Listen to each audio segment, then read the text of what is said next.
Boundary के पीछे आपको ढेर सारे पेड़, एक जंगल टाइप का दिख रहा होगा। ये है एक्चुअली गोवर्धन पर्वत। अभी हमारे परिक्रमा के 11 किलोमीटर संपूर्ण हुए। सांप भी दिख गया यहाँ पे, गोवर्धन पर्वत में सांप भी दिख गया। आपको जो अवशेष दिख रहे हैं ये है गोवर्धन पर्वत के पत्थर। ये है गोवर्धन पर्वत एंड इसके बाद आपको गोवर्धन पर्वत नहीं दिखेगा।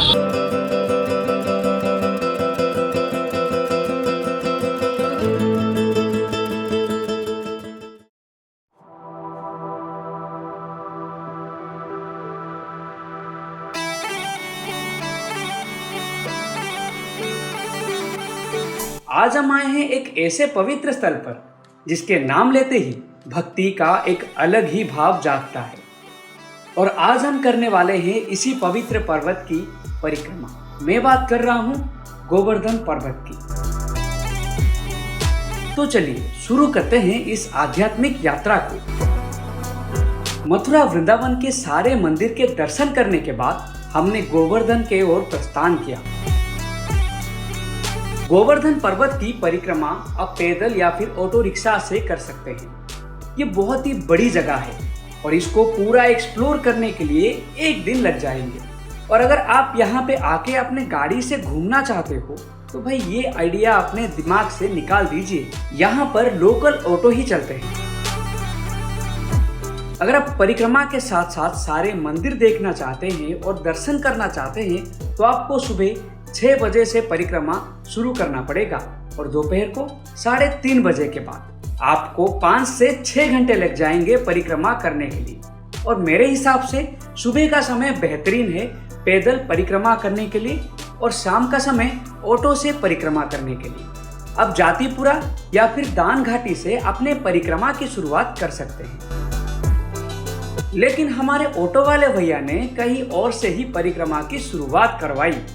हमने मथुरा से गोवर्धन के लिए ये पूरा ट्रिप बुक किया था। मथुरा से गोवर्धन, गोवर्धन का पूरा परिक्रमा और फिर गोवर्धन से मथुरा का ट्रिप के लिए कुल 900 रुपए हमने दिया।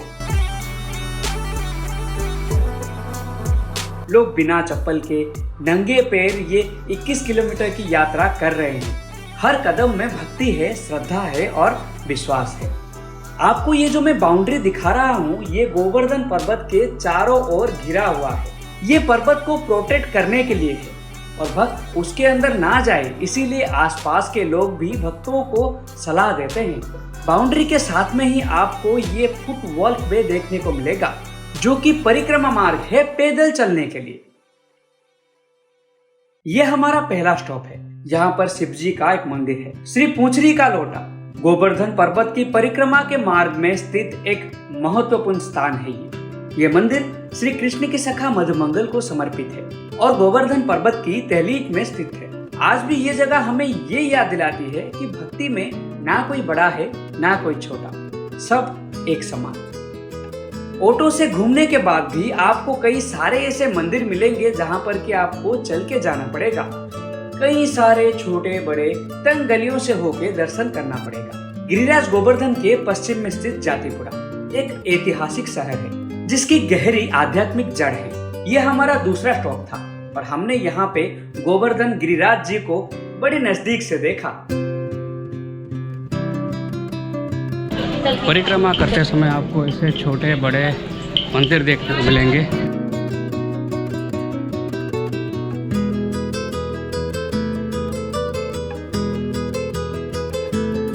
यहाँ आके लगता है कि जैसे कृष्ण भगवान हर कदम पे आपके साथ चल रहे हैं।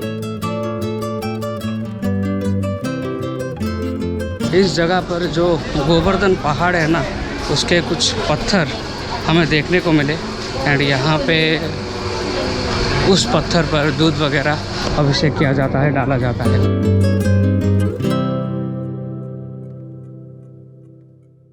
फिर कुछ दूर चलने के बाद हमें गोवर्धन कुंड देखने को मिला, एक और पवित्र स्थल जहां कहा जाता है कि कृष्ण ने स्नान किया था।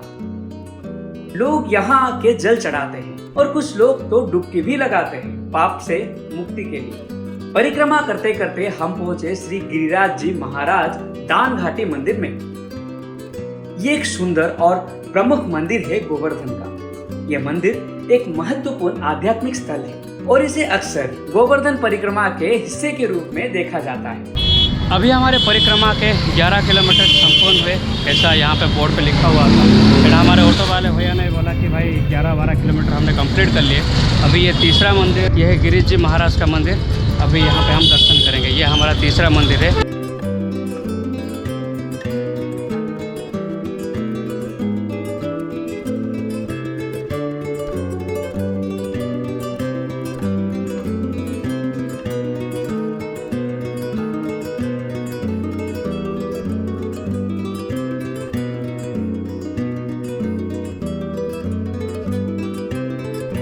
मंदिर के पास ही आपको गिरिराज जी मिष्ठान भंडार देखने को मिल जाएगा, जहाँ पर कि बढ़िया मिठाइयाँ और साथ में नमकीन जैसे कि कचौरी खाने को मिल जाएंगी। हमने यहाँ पे इमरती एंड कचौरी बड़ी चाव से खाई थी उस दिन। जब आप परिक्रमा करते हैं तो हर जगह पर आपको राधे राधे और गोवर्धन गिरिराज की जय ये ध्वनि सुनने को मिलेगी। लोग आपको भजन में डूबे हुए देखने को मिलेंगे और कुछ लोग दंडवत प्रणाम करते हुए आगे बढ़ते हुए देखने को मिलेंगे। इमेजिन कर सकते हैं दोस्तों, कितनी भक्ति छुपी होती है इन लोगों में। और इस जगह पे आने के बाद तो खुद को रोक ही नहीं पाएंगे अपने भक्ति भगवान को दिखाने के लिए।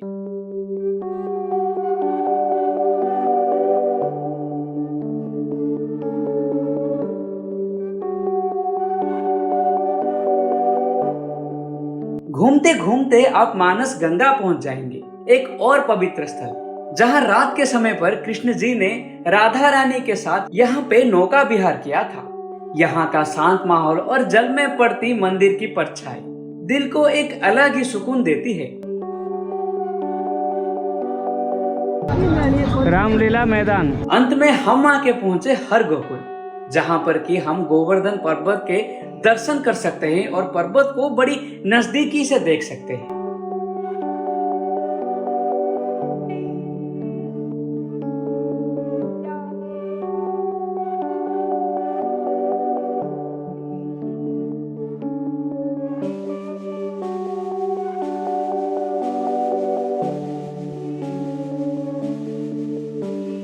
तो भाई ये जो जगह है, इस जगह के इस पार्ट में आपको जो पत्थर दिख रहे हैं, आपको जो अवशेष दिख रहे हैं, ये है गोवर्धन पर्वत के पत्थर। ये है गोवर्धन पर्वत। एंड इसके बाद आपको गोवर्धन पर्वत नहीं दिखेगा, क्योंकि इसके बाद गांव शहर बढ़ गया है, घर वगैरह हो चुके हैं। इसीलिए ये लास्ट जगह है जहाँ पर कि आपको गोवर्धन पर्वत दिखेगा। गोवर्धन की ये परिक्रमा सिर्फ एक यात्रा नहीं है, ये एक अनुभव है, भक्ति का, प्रेम का और एकता का।